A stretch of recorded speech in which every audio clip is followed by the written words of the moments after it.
Muy buenas tardes.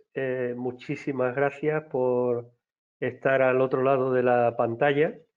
En principio y en primer lugar os quería dar las gracias a todos los asistentes y también expresar mis condolencias a los familiares de las víctimas de esta pandemia que nos invade del COVID-19 y a los enfermos que todavía están en proceso de curación. Y mi agradecimiento enorme, profundo y personal.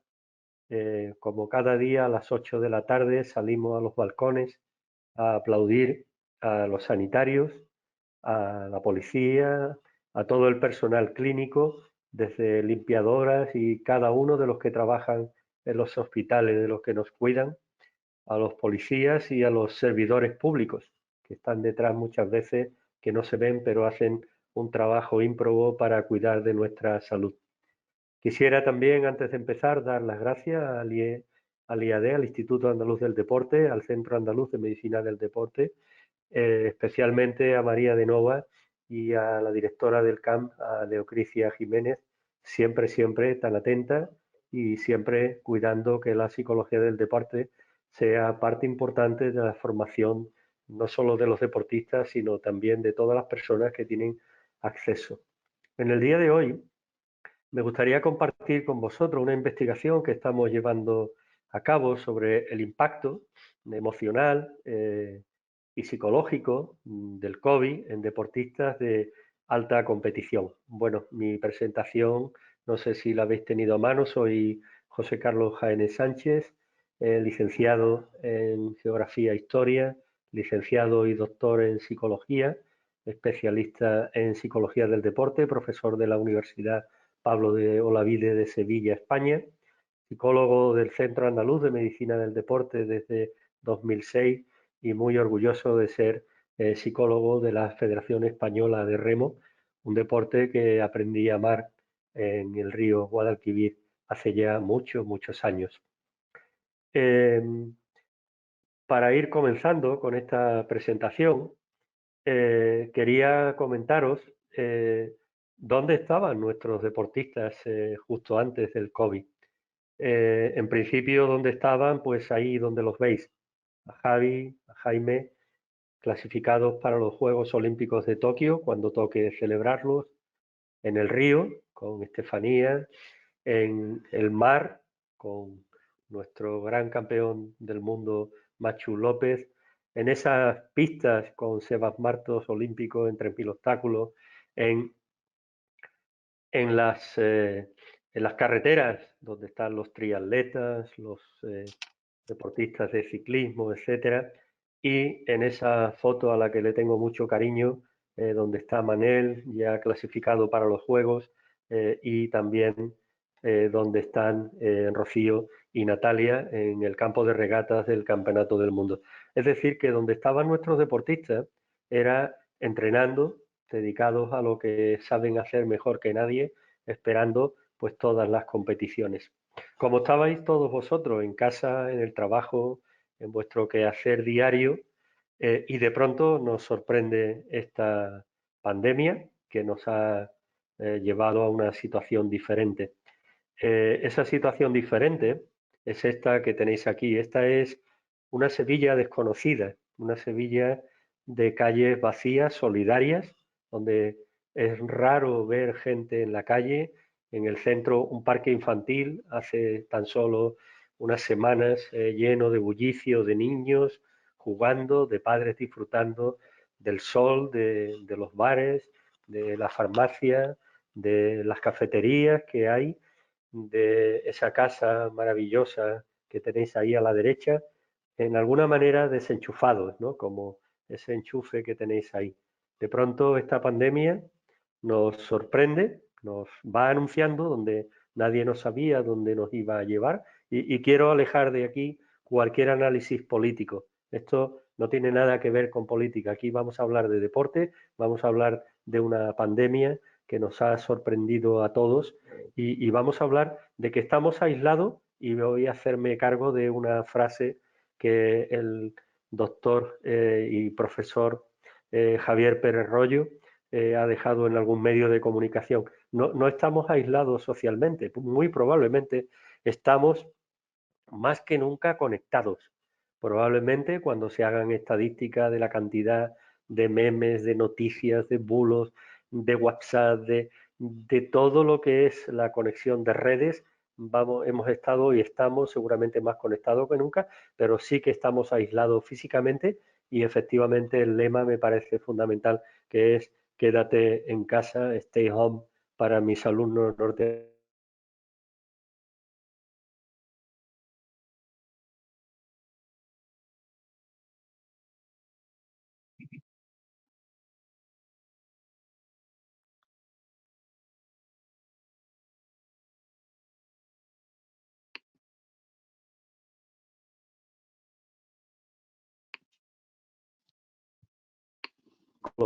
médicos, del gobierno, de todas las instancias, nos han ido diciendo en estas 6 semanas en España, eh, pues que teníamos que ocupar nuestro tiempo, que había que hacer teletrabajo, eso que a los profesores, supongo que en cualquier otra profesión es igualmente duro, pero para nosotros el profesorado universitario es una adaptación en tiempo récord en que hemos tenido que aprender montones de medios para conectar con nuestros alumnos, hacer exámenes. Hace tan solo 20 minutos acabo de terminar una clase práctica de psicología del deporte. Nos han dicho cómo utilizar de una manera adecuada las redes y hemos visto cómo nos inundan con bulos, algo que ya se puso de moda hace tiempo con la administración de Donald Trump y todo el asunto soviético.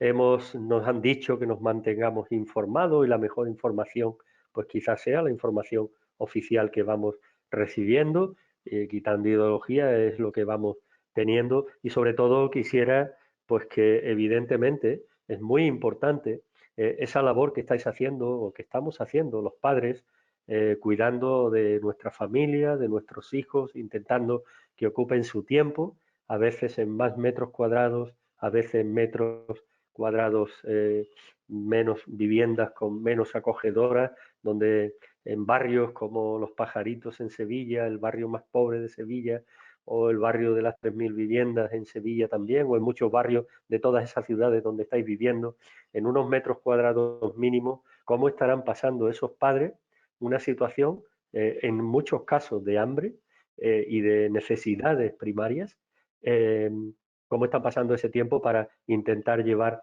esto de una manera lo más adecuada posible. Así que hasta ahora lo que hemos ido viendo, incluso esta información en la que le llegaba a los deportistas, ¿no? Tienes que ocupar tu tiempo, tienes que tener un horario, levántate por la mañana, este es tu plan de entreno, por la tarde esto, por la tarde lo otro, por la noche tal cosa, trata de dormir. Es decir, hasta ahora nos hemos estado quedando en el pasado. Pero en mi trabajo como psicólogo de la Federación Española de Remo, una de las cosas que a mí me preocupaba enormemente era eh, cómo estaban viviendo nuestros deportistas el confinamiento.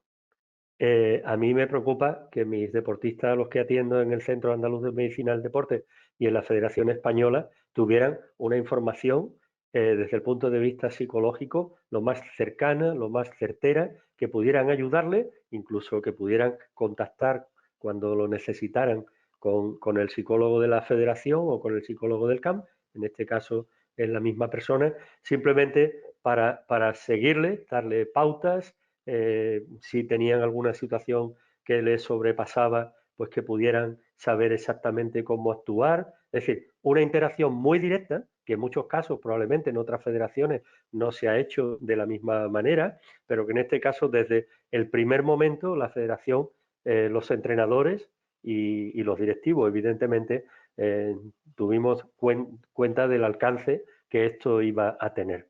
La iban a vivir con incertidumbre, con alegría, con aceptación, con enfado, con cólera. En el fondo son jóvenes, pero son humanos. Ahí tenéis a todo un deportista olímpico, Rodri, con esa cara un poco diciendo, como, ¿cuándo se va a acabar esto? O ahí tenéis también a otra deportista en el camino también de clasificarse para los Juegos, Natalia, pues con una sonrisa. ¿Qué es lo que nos íbamos a encontrar? No tenemos datos. Hasta ahora nunca había pasado una situación como esta y lo importante no era seguir diciéndole cómo lo tenían que hacer, sino cómo lo estaban haciendo. En esa tesitura, en esa idea, es donde surge la idea, me surge la idea, los profesores universitarios siempre estamos pendientes de hacer alguna investigación que nos sirva para publicar, etcétera, etcétera. Y la idea fue, vamos a hacer un estudio acerca de las reacciones emocionales y adaptativas durante este confinamiento, sin saber exactamente ni siquiera cuánto tiempo iba a durar ese confinamiento. Y entonces hicimos una encuesta con varios compañeros, con Jessica López González, que está haciendo sus prácticas en el CAN, con un remero olímpico que tiene 2 másteres en actividad física y deporte, es graduado en actividad física y deporte, Javi García Ordóñez, y una psicóloga madrileña especialista en clínica, que también es atleta de alto rendimiento, Mimi Costa.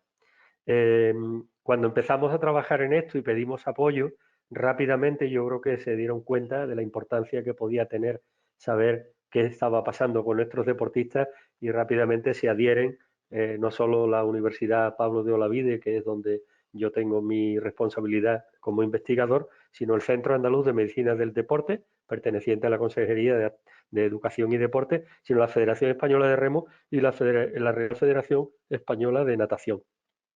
Pero el asunto parece que era tan importante que cuando lo contemplo con algunos colegas con los que yo tengo una cierta relación o una relación científica y de publicaciones, pues el estudio, que sepan ustedes que se está replicando en Polonia, en Irán, donde el COVID está asolando a la población, en México y en Cuba. Entonces, bueno, ahora os vais a poder ver que nosotros lo que hicimos fue pues establecer una encuesta que lleva solo 2 minutos, que tenéis ahí en la presentación y que a mí me gustaría que los asistentes a esta presentación, que veo ahí que sorprendentemente soy 501 personas escuchándome a mí en el despacho de casa, bueno, pues hay una serie de preguntas de campo, la edad, el género, el deporte, el nivel de competición, pero hay algunas otras, son como 2 bloques. Uno, la vida como deportista y otra, pues el aspecto psicológico. Y está basado en un instrumento que está validado, que es el perfil de estados de ánimo de POMS, que, bueno, es controvertido, pero a mí personalmente me gusta muchísimo. Hasta aquí un poco el contexto, es decir, vamos a dejar el pasado, vamos a saber exactamente qué están haciendo nuestros deportistas y cómo están llevando este condicionamiento, vamos a establecer un parámetro para medir esa respuesta y para saber exactamente cómo lo están haciendo y a partir de ahí poder establecer una serie de cosas. Tenéis que tener en cuenta que esta situación es completamente nueva. Como licenciado en historia, una de las cosas que que me enorgullece, a mí me gustaba mucho el tema de la peste negra. No sé por qué, me parecía algo que cambiaba completamente la vida europea, la vida asiática, que modificaba los estratos sociales, que creaba conflictos sociales, conflictos políticos como los que tenemos ahora. Y yo siempre estuve muy pendiente de todo ese tipo de cosas pero claro, nosotros no podemos transferir lo que se haya aprendido del ébola, que se ha desarrollado fundamentalmente en África, no podemos transferir todo eso que tenemos. Y luego al final os diré de dónde he dado algunos datos interesantes que creo que nos pueden servir de comparación. Bueno, yo para empezar a hablar de los resultados quiero tener una imagen. He pedido a muchos de los deportistas con los que trabajo no solo en la Federación Española de Remo, sino también otros deportistas que llevo y a través del CAN y la Federación Española de Atletismo. Una imagen vale más de 1000 palabras. Aquí tenéis una preciosa imagen de cómo están algunos de nuestros deportistas. Esta tan maravillosa gimnasta tiene, creo recordar, que 11 años aproximadamente y está haciendo un ejercicio a la altura de la azotea, ¿no? Es una cosa que a mí me impresionó. Le pedí permiso a sus padres, sí, José Carlos, lo puedes utilizar, ¿no? Están entrenando en unos espacios donde nunca han tenido que entrenar.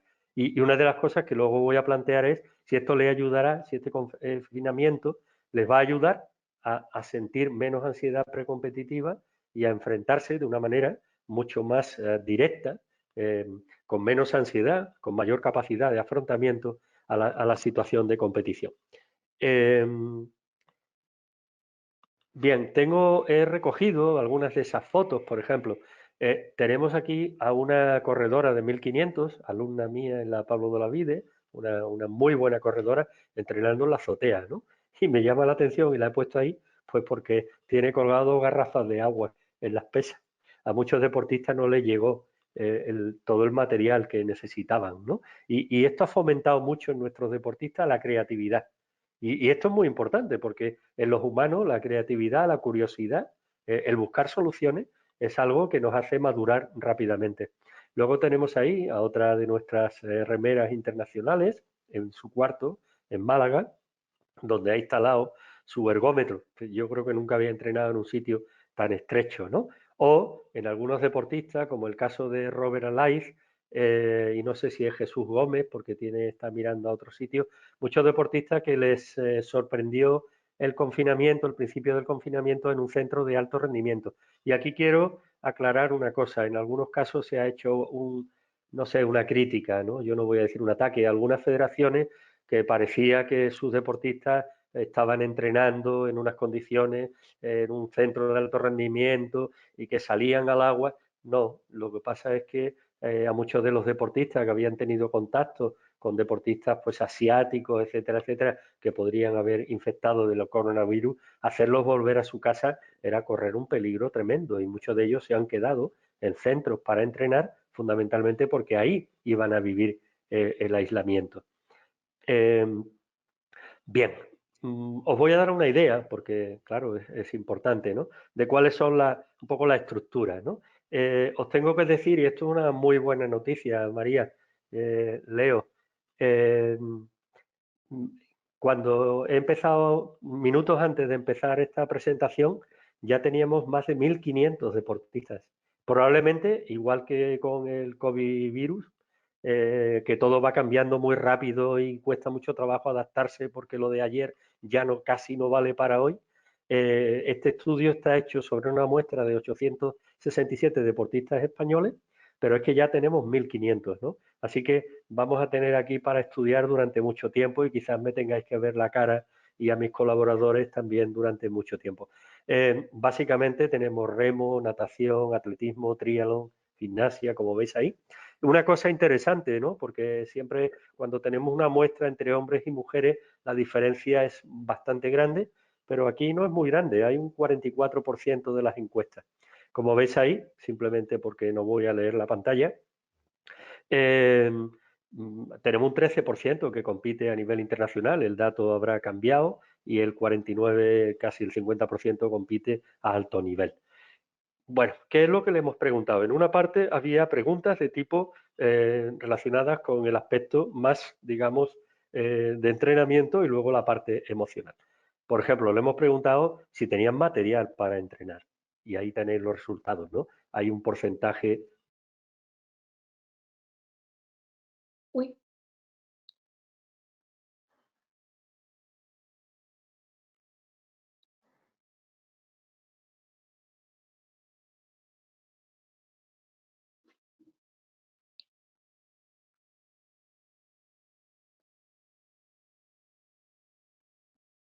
José Carlos.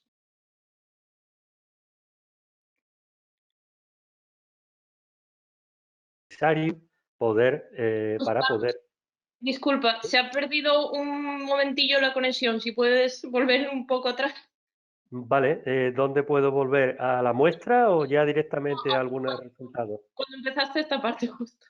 Vale, bueno, perdón por los efectos del directo, que yo no me muevo, no estoy tocando nada. En principio, bueno, ya he dicho que aunque la muestra a día de hoy, pues casi dobla ya el número de 867 deportistas, son deportistas de deportes básicamente individuales, pero también hay algunos de deportes colectivos como fútbol y rugby, curiosamente de rugby femenino, ¿no? donde tenemos un buen contacto en el Centro Andaluz de Medicina del Deporte. Y también decía anteriormente que el número de mujeres con respecto a de hombres pues se acerca mucho. Tenemos casi un 45% de una muestra femenina, que para nosotros esto es muy importante porque al final hemos tratado de establecer si las había unas diferencias entre cómo se enfrentan los chicos y cómo se enfrentan las chicas a la situación del COVID virus. Bueno, ahí tenéis los niveles de competición y en este primer paquete de preguntas de este cuestionario que se tarda poco más de 2 minutos, lo que le preguntábamos era si tenían material deportivo. Material deportivo, he visto por ahí una preguntita. Material deportivo pues es qué se necesita para entrenar: pesa, colchoneta, ergómetro, cinta para correr, elíptica, no sé, todo ese material que tiene una disponibilidad muy directa el deportista de alta competición. Y como veis, a muchos les sorprendió, más del 50% les sorprendió, con poco o nada. Y vuelvo a repetir que la Federación Española de Remo, en prerrogativa de los directivos de la federación y de los entrenadores, se preocuparon rápidamente, muy mucho, de que nuestros remeros y remeras tuvieran ergómetros, pesas, etcétera, todo, gomas, colchonetas, todo lo que necesitaban para eso. Pero no solo hablamos de material, sino también de crear un WhatsApp, un punto común, donde, como veremos luego, vamos a ir viendo cómo estos entrenadores si conectan, si no conectan. Por ejemplo, ¿tenían un seguimiento regular de sus entrenadores? Bueno, pues un 47, casi un 48% parece que sí, que tenían un buen seguimiento de sus entrenadores. Esto dice mucho positivo de los entrenadores. Aquí tengo que señalar una cosa que es muy importante. Esto, como profesor de una facultad de ciencias del deporte, dice muy mucho de los entrenadores. Los entrenadores que están acostumbrados a tener un Excel maravilloso, lleno de colores, donde están los microciclos, los mesociclos, los macrociclos, las unidades, las cargas de entrenamiento, la carga externa, el impacto de las cargas, toda esa cantidad ingente de información, y de pronto ese Excel había que tirarlo a la papelera prácticamente. Había que empezar de cero. Y aquí tengo que decir que los entrenadores de nuestra federación han sido absolutamente, absolutamente ágiles y han establecido un sistema de seguimiento de nuestros deportistas enorme. ¿Los entrenadores enviaban planes? Pues el 71%, y dice mucho en favor de los entrenadores, parece que sí. En nuestro chat de la federación es impresionante. No solo tenemos información psicológica, que a mí me atañe, sino que tenemos mucha información de vídeos del fisio. Tenemos una profesora de core que se conecta para que hagan core. Los entrenadores, Paul, Nacho, etcétera, hacen planes de entrenamiento continuos. Se han establecido competiciones en distancias no olímpicas, sobre todo para mantener la motivación, porque de pronto desaparecen los objetivos. Y es muy difícil para un entrenador mantener a nuestros deportistas de alto rendimiento entrenando al nivel que deben hacerlo sin tener por delante un fin, un objetivo. Entrenar sin objetivo, todos los que hemos sido deportistas sabemos que es muy complicado. Y luego también le hemos preguntado sobre las horas semanales de entreno. Bueno, como tenéis ahí los datos, a mí me llama la atención que más de un 17% entrena más de 17 horas a la semana. Es decir, y esto es una media. En algunos deportes, pues el entrenamiento de 4 horas diarias se sigue manteniendo. Bueno, pues esta es la primera parte relacionada directamente con los aspectos eh, del entrenamiento, y vamos a ir ya a los resultados. Tenemos en el otro lado a un profesor de sociología al que yo le tengo un enorme cariño y un enorme respeto como investigador, que es David Moscoso. Y aquí hay un impacto, David, que lo vamos a tener que hablar tú y yo, ¿no? Y con algunos sociólogos. De 364 respuestas en ese momento, el 63,7% dice que su padre ha perdido el empleo y su madre en el 8 y pico por ciento. Esto es de un impacto psicológico y sociológico tremendo. Yo espero que esta pandemia del coronavirus, esto se alivie pronto, porque esto nos pone delante de una situación social tremenda, tremenda, tremenda. Tenemos que reflexionar muy mucho sobre las consecuencias, evidentemente la mortalidad, la enfermedad, el impacto en los sanitarios, en la población en general, pero el aspecto económico es algo a medio largo plazo, es algo que vamos a tener que atender y que vamos a tener que dar soluciones. También nos hemos interesado por saber si nuestros deportistas han seguido las normas. Hemos insistido desde muchos estratos diferentes y parece ser que sí, que tenemos unos deportistas muy concienciados, tremendamente respetuosos con las normas y casi el 88% nos dice que sí, que ha respetado las normas mucho. Solo un residual, ni llega al 1%, pues dice que no, que las ha respetado poco. También a mí me había preocupado, porque ahora lo comentaré, que el 72% casi cree correcto que hayan suspendido los juegos. Como en todas las crisis, como dicen los hombres y mujeres de negocio, como en todas las crisis, siempre hay cosas positivas y siempre hay cosas negativas. A Sebas Marto se le ha abierto una puerta porque ahora tiene tiempo para prepararse, quizás quizás a Rocío, quizás a muchos atletas y deportistas tienen un año más para madurar y enfrentarse a los juegos, pero los que ya estaban seleccionados, pues Aina, que estaba seleccionado Jaime, Manel, Virginia, Rodrigo, pues quizá a lo mejor es un inmenso dolor, han vivido esto como un inmenso dolor. Y a muchos se les retrasa la jubilación, para júbilo nuestro, porque seguir viendo competir a Saúl Cravioto o a Teresa Portela, pues sigue siendo un privilegio, ¿no? Así que esta oportunidad bueno, esta falta de oportunidad pues abre puertas a unos y cierra a otros. Bueno, algunos aspectos importantes. Claro, de la literatura ya sabíamos, porque hay gente que se queda confinada en una mina, caso en Chile, hay gente que se queda confinada en una cueva durante largo tiempo, etcétera. Bueno, hay algunas otras cosas que hemos podido rescatar de la literatura científica. Y nos preocupaban tres cosas fundamentales, aparte de otras. Por ejemplo, las dificultades de sueño.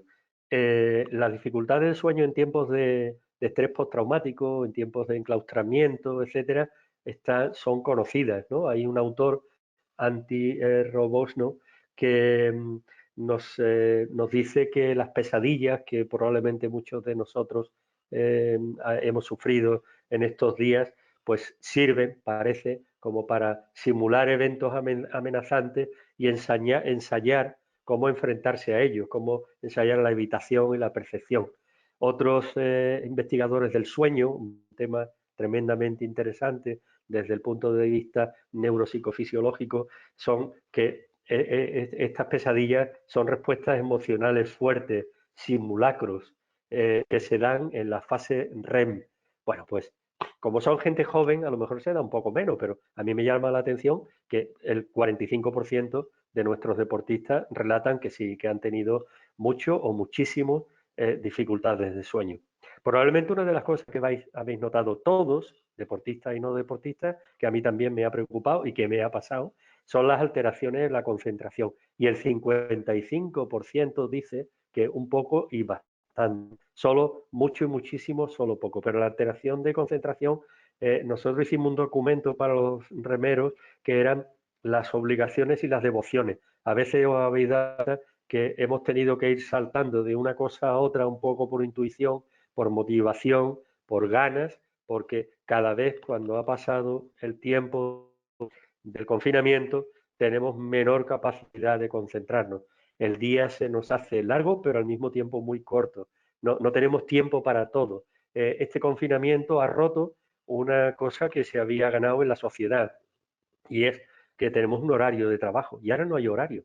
La gente que tiene teletrabajo empieza a trabajar por la mañana cuando se levanta y hay veces que te dan las 10 de la noche contestando correos, contestando WhatsApp y la gente ya no cae, que son las 9 de la noche, ¿no? Y luego otra de las cosas que en la literatura sabemos, pues es si hay nerviosismo y el 42 y pico por ciento, casi el 50%, parece que sí, que hay un nerviosismo que generalmente no tenían. Así que ya empezamos a ver cuál es el impacto psicológico de la situación en la que estamos viviendo. También sabemos que una de las respuestas emocionales, que es además una, como dice Yuri Hanin, psicólogo soviético afincado en Finlandia hace ya largos años y autor de la teoría de la zona de óptimo rendimiento, pues que hay picos de ansiedad, ¿no? Y ahí tenéis en esos picos de ansiedad, pues cuáles son algunos. Os voy dando datos y luego os voy a dar algunas conclusiones. Otra de las cosas que la literatura sostiene es si las personas en esta situación se vuelven más irritables. Lo que vais a ir viendo, quiero que lo tengáis en cuenta, es que nuestros deportistas no se dan respuestas extremas, están en un término medio. Todavía los análisis no los hemos terminado, pues puede ser debido a la edad y sobre todo una de las cosas que vamos a investigar es el impacto mediador del deporte. Es decir, tenemos una muestra de personas que no son deportistas que vamos a comparar con los deportistas y probablemente una de las cosas que vamos a encontrar, eso espero, y es que el deporte, la práctica deportiva, sea un mediador para aliviar los picos de ansiedad, la irritabilidad y algunas de las emociones negativas. Por ejemplo, también nos interesaba saber, bueno, estos deportistas que ya han perdido de vista el objetivo, es decir, ya no hay competiciones nacionales, no hay competiciones internacionales, se ha perdido la posibilidad de ir a los Juegos Olímpicos, no hay clasificatorio para Juegos Olímpicos en montones de... No hay que hacer mínimas ya en atletismo para ir a una competición, se ha roto la liga, no se sabe si se va a reanudar o no. Bueno, se pueden mantener motivado uno. Hay una razón para entrenar. O es ya una motivación tan intrínseca, forma parte tanto de la vida del deportista que efectivamente entre nada y un poco tenemos casi el 56% de nuestros deportistas. Es decir, que la mayor parte de nuestros deportistas son capaces de entrenar aunque no haya por delante un objetivo a corto o medio plazo. Incluso veis también si le ha costado entrenar con regularidad y más del casi el 60% te dice que no, que sí, a un grupo es bastante, esa es la franja media, pero parece que hay una motivación intrínseca. Esto dice mucho del compromiso de nuestros deportistas. Al final, he dejado una pregunta ahí en el aire, ¿no? Porque la sociedad general que puede aprender de cómo viven los deportistas su responsabilidad, que es el entrenamiento y la competición. Bueno, algunos otros aspectos, así ya más generales, sin poner porcentajes, ¿no? Que son de interés. Estas emociones que se llaman displacenteras, que muchas de ellas son buenas para competir, un cierto nivel de ansiedad es displacentero, porque a nadie le gusta tener ansiedad, pero que sí predispone nuestro organismo para competir mejor. Es decir, en taekwondo no se entiende que una persona, o un karateca o un judoka no tenga un cierto nivel de nerviosismo, aunque sea desagradable, porque se tiene que enfrentar a un competidor. Si estuviera muy tranquilo, muy relajado y unas sensaciones muy placenteras, pues posiblemente en el argot de ellos le partirían la boca, ¿no? Entonces, lo más destacado sería que lo que aparecía más es la incertidumbre, la pérdida de vigor y energía, tiene que ver con fatiga psicológica, que se sentían inquietos, como hemos visto, melancólicos. Claro, ¿cuántos de nuestros deportistas están soñando, de nuestros remeros están soñando con el lago de Bañolas, están soñando con la pista de Soria, están soñando con el río Guadalquivir, o están soñando con su tatami, con su gimnasio o con su campo de fútbol, ¿no? Y sobre todo hay una parte positiva, que lo que se ve en un porcentaje muy bajo, estadísticamente no significativo, que lo que no se sienten son solos, es decir, el aspecto social es muy importante, es decir, el contacto de balcón a balcón, de vecino a vecino, seguramente ha crecido enormemente, que no se sienten desesperanzados, es decir, hay una cobertura familiar, una cobertura social en esta sociedad que tenemos importante, salimos a las 8 de la tarde puntualmente a aplaudir a los que nos cuidan, no se sienten índices, hay efectivamente en nuestros deportistas una cobertura social muy importante. Yo diría y destacaría en rojo que hay una actitud muy positiva en nuestros deportistas de enfrentamiento a esta situación tan difícil que estamos viviendo. Como en todas las investigaciones, es muy importante ver si hay diferencias de género. Tengo que decir que yo hace ya muchos años dirigí una tesis doctoral a la profesora Patricia Sosa en deportes de equipo y deportes individuales, de balonmano, de judo, etcétera, creo recordar que eran los deportes, algunos de los deportes, y ya encontrábamos que las diferencias de género se mantenían culturalmente. Esto tiene mucho que ver con el sesgo cultural y lo que sí hemos visto a niveles significativos estadísticos que las mujeres han puntuado significativamente más alto en enfado y ansiedad, en fatiga o cansancio, que básicamente digo que es psicológico, puesto que en este momento hay una situación más sedentaria, en tensión y en depresión. Así que las mujeres, esta forma de reaccionar a esta situación, pues es de esta manera. Y hay un aspecto modulador social muy importante, ¿no? Preguntábamos si vive usted en una vivienda de menos de 70, de menos de 90 o hasta 90, de 120 más, si tiene jardín, terraza, etcétera, etcétera, y un factor modulador que hace que los estados de ánimo sean más positivos o menos negativos es el tener terraza o acceso a jardín. Ahí tenéis a Carlos, a un jugador del Recre, que está entrenando y bueno, está viendo el cielo, ¿no? Azul, ahí está rodeado de árboles y eso evidentemente parece que facilita, evidentemente, tener menos fatiga, tener menos tensión y ansiedad. Derivado de todo lo anterior, también nos hemos preocupado si habían tenido, estos deportistas tenían acceso a tener apoyo psicológico. Un 77,6% nos dice que no han tenido ese apoyo, pero la mayoría de los que sí han tenido eh, son básicamente, lo tengo que decir, de la Federación de Remos, ¿no? Es decir, que se estableció desde el principio el criterio de que tuvieran un seguimiento psicológico y la facilidad de poder acceder. Pero tengo que decir que estos resultados los tenemos que revisar muy mucho porque ha habido después mucha información psicológica que se ha ido trasladando a la ciudadanía por los colegios oficiales, etcétera, y el porcentaje de respuesta que hemos recibido es bastante bajo. También hemos intentado saber si los deportistas más jóvenes reaccionaban de una manera diferente con respecto a los que son algo más mayores. Efectivamente, los más jóvenes han reaccionado con más cólera, con más enfado, con más tensión y con más ansiedad. Y luego una cosa, todo el mundo lo dice, ¿no? Que estamos comiendo mucho, que si hemos ganado peso, que si estamos comiendo más que nunca. Efectivamente, parece ser que sí, que ya sabemos claramente que en situaciones de tensión y ansiedad pues hay una tendencia claramente ya establecida a niveles clínicos de que se come más. Pero ¿quiénes son los que comen más? Los que puntúan más alto en tensión, ansiedad, en depresión y en fatiga, que claramente, como he repetido anteriormente, es de origen psicológico. Eh, bueno, vamos a seguir adelante. Cuanto más pequeña es la vivienda, mayor enfado, tensión y cólera hay. Y he elegido esta foto preciosa de Natalia de Miguel en su cuarto. Nunca había entrado en su cuarto, solo he podido entrar ahí a través de esta foto preciosa y era un poco para quitarle tensión.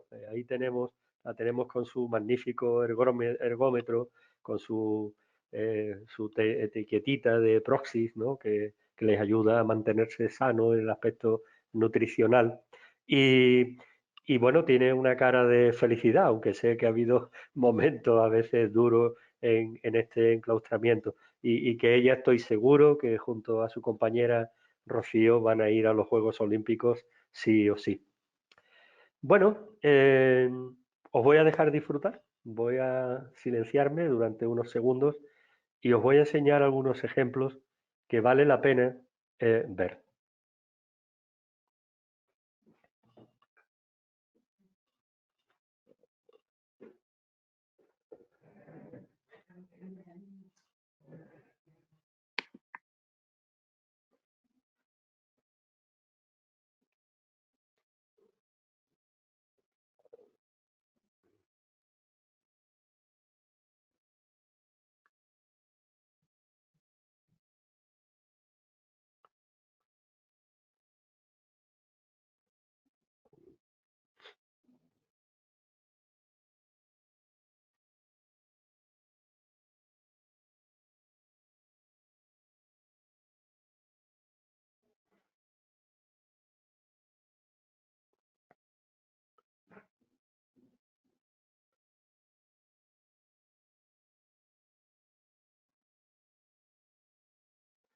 Qué poco, ¿verdad? Necesitan nuestros grandes deportistas, nuestra Sofía, un patio precioso de plantas, donde se han dejado ahí el palo de la escoba, su madre la va a matar, una colchoneta de las más sencillas para seguir su entrenamiento diario. Ese compromiso, esa ilusión, esa, esa motivación intrínseca del día a día, de seguir entrenando a pesar de estar en unas condiciones que quizás no sean las mejores. Y fíjense ustedes, ¿no? Con la ropa tendida, ¿eh? Ahí tenemos a todo un olímpico.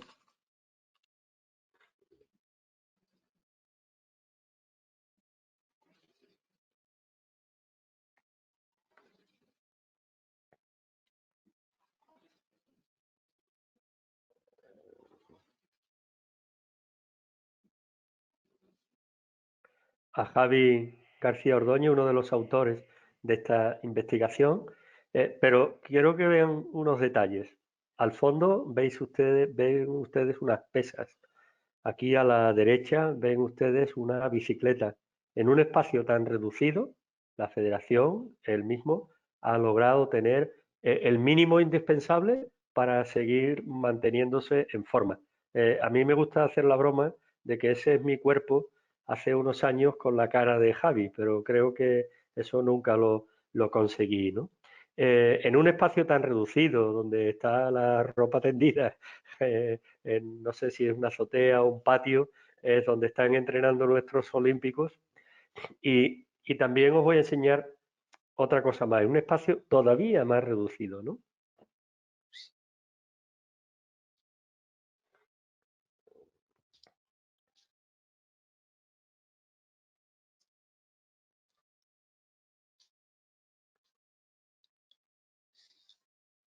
No me digan ustedes que esto no vale para un premio. Yo creo que lo que tiene es una toalla o dos toallas en el suelo, un padre que le sirva, supongo, su madre que le sirva y hace esos movimientos tan maravillosos que están muy lejos de lo que seguramente la mayoría de los 500 que estáis ahí detrás sois capaces. Pero fijaros, ¿dónde se mantienen en forma? En un suelo, escasamente habrá 2 metros cuadrados, rodeado de todas sus cosas de diario. Yo creo que, vuelvo a repetir, ¿no? Esto es lo que queremos. O en algunas otras circunstancias. Aquí tenemos otro remero que pronto será olímpico. Tiene récord de España de ergómetro, que es una máquina simuladora del trabajo de remo en agua, miembro del equipo nacional. O un ejemplo de una jugadora de fútbol en la azotea de su casa utilizando un columpio, un suelo y que es toda una lección de, no sé, si esto lo viera algún jugador del Betis o del Sevilla de hace muchos años diría que cómo se mete un gol haciendo esto, pero la actividad física es fundamental para el rendimiento deportivo, ¿no?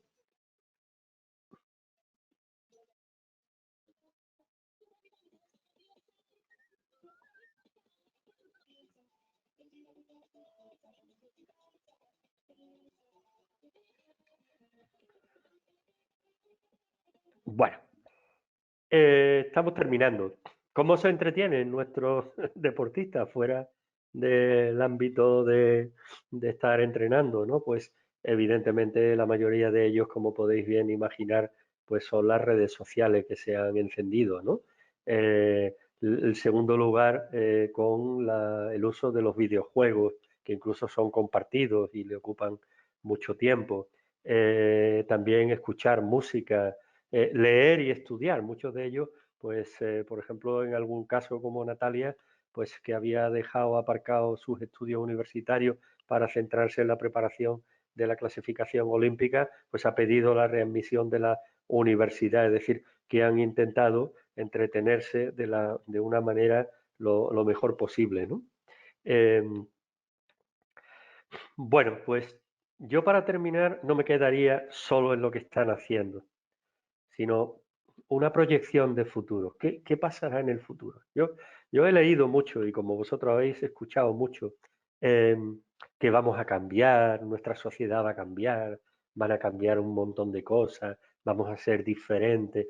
Como psicólogo de 30 y pico de años de experiencia, viendo pacientes de clínica, dando clases, viendo deportistas de alto rendimiento y no de alto rendimiento, desgraciadamente, yo no creo que vamos a hacer unos cambios grandes.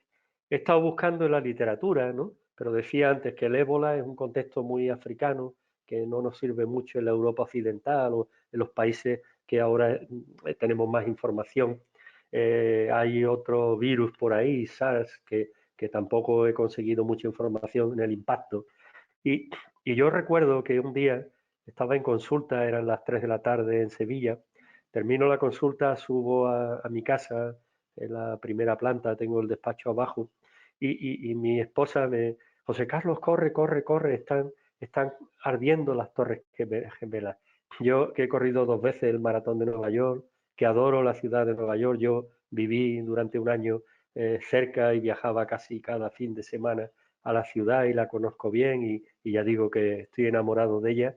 Pensé que podría ser un buen punto de comparación porque durante un tiempo los neoyorquinos cambiaron. Pasaron de ser gente que va corriendo a todos lados, que tenían fama de no atender mucho a la gente, a ser más cercanos. Entonces, ¿quién sabe más que nadie en el mundo, que yo sepa, de estrés postraumático? El doctor Manuel Trujillo Pérez Lanzac, psiquiatra sevillano, afincado en Nueva York, donde durante, bueno, desde hace ya muchísimos años, profesor de la Universidad de Nueva York, jefe de psiquiatría del Hospital de Bellevue, y me puse en contacto con él y le pregunté, Manolo, en una situación de estrés postraumático como la que estamos viviendo, como la que tú viviste, porque él era el responsable de la asistencia psicológica en el 11 de septiembre, y me dijo esto que tenéis ahí, ¿no? La gente cambia a corto plazo. Hay que estudiar el fenómeno a larga duración. De hecho, mi idea es hacer esta misma encuesta dentro de 6 meses y hacerla a un año, a ver si ha cambiado algo. Pero quizás los cambios que afectan más a la madurez. Vamos a reorganizar un poco más los valores, las relaciones, es decir, esas personas que tenemos cercanas, que a veces las tenemos un poco abandonadas, vamos a disfrutar más de las pequeñas cosas, pero probablemente no vamos a ser capaces de cambiar nuestra sociedad, desgraciadamente, porque esto exige cambios. Y ayer leí en el New York Times que la ciudad de Nueva York que conocíamos, decía un periodista, no volverá a ser la misma hasta dentro de 2 años. Esperemos poder volver a Nueva York y vivir esa ciudad que nunca duerme. Por último, y mientras pueden ustedes disfrutar de Sebas Martos, aunque sea doblado, no sabemos muy bien, Jessica, nuestra regidora de CUNIC, no sabemos por qué está de lado, pero es que Sebas Martos es tan buen atleta, es un atleta olímpico en 3000 obstáculos, que es capaz hasta de correr de lado. Y quiero que lean ustedes esas 3 cosas que he puesto abajo para terminar. Os voy a pedir que no vuelvan ustedes a castigar a sus hijos sin deporte si tienen malas notas. No, aparquen, destierren ustedes, hagan ustedes ese cambio. Nuestros deportistas, jóvenes, niños que habéis visto ahí en los vídeos, no merecen que los padres los separemos del deporte. Es parte de su vida, es parte de su educación, parte de su formación. La segunda es qué podemos aprender de los deportistas en nuestra sociedad. Este compromiso sin objetivos, sin esperar nada, sin saber si va a haber competiciones, si no va a haber competiciones, el gusto por las tareas que hacemos, el gusto por hacer las cosas bien hechas. Es decir, aquí tenemos que sacar un mensaje positivo. Las cosas valen la pena cuando son buenas en sí mismas y tenemos que aprender eso. Y también una cosa, los deportistas piden mucho. Somos gente muy, pero que muy exigente. Estamos todo el día pidiéndole a la federación, a los entrenadores que no los dejamos vivir, al fisio, al psicólogo. Tenemos que estar todos al servicio de los señores estupendos deportistas. Bueno, y ustedes deportistas, ¿qué pueden hacer por la sociedad? Porque ustedes pueden hacer mucho. Nadal, Gasol, han pedido dinero para la Cruz Roja. Su imagen es muy importante. Ustedes aportan a nuestra sociedad una idea de salud, de juventud, de compromiso, de entrega, de rendimiento que nos hace mucha falta. Cuando ustedes van al río a las 6:30 de la mañana, hay otra parte de los jóvenes de vuestra edad que vuelven de las discotecas y muchos de ellos en no muy buen estado. De los deportistas tenemos que aprender mucho y tenemos que aprender tanto que ellos también nos pueden decir muchas cosas. Muchísimas, muchísimas gracias por su atención. Espero no haber sido muy aburrido, que haya sido entretenido, sobre todo que sirva para aprender algo. Ahí tenéis mi contacto y supongo que ahora se abrirá un turno de preguntas. Lo que sí os voy a pedir una cosa. Eh, María, si fuera posible que a los asistentes le pudiéramos hacer llegar la encuesta, yo os pediría que se tomen ustedes 2 minutos y medio, 3 minutos de este confinamiento para que podamos saber más del impacto emocional del confinamiento en los deportistas y no deportistas. Muchísimas gracias y esperemos que todo vaya bien. Ya sabéis que esta charla da comienzo a un ciclo. Mañana tenemos a mis compañeros del Centro Andaluz de Medicina del Deporte. Estoy seguro que Consuelo, médico del centro, que tiene una visión psicológica y emocional de los deportistas que nunca falla. Donde ella dice que hay, es que hay. Vamos a tener a Carmen Vaz, no creo que haya un médico más experto en temas de mar, olímpica además por más señas en Sydney, y a nuestra Macarena, nuestra fisio, que realmente es un orgullo poder ser compañero de ella y trabajar para nuestros deportistas, que son el centro de nuestro trabajo. Muchísimas gracias y quedo a vuestra disposición.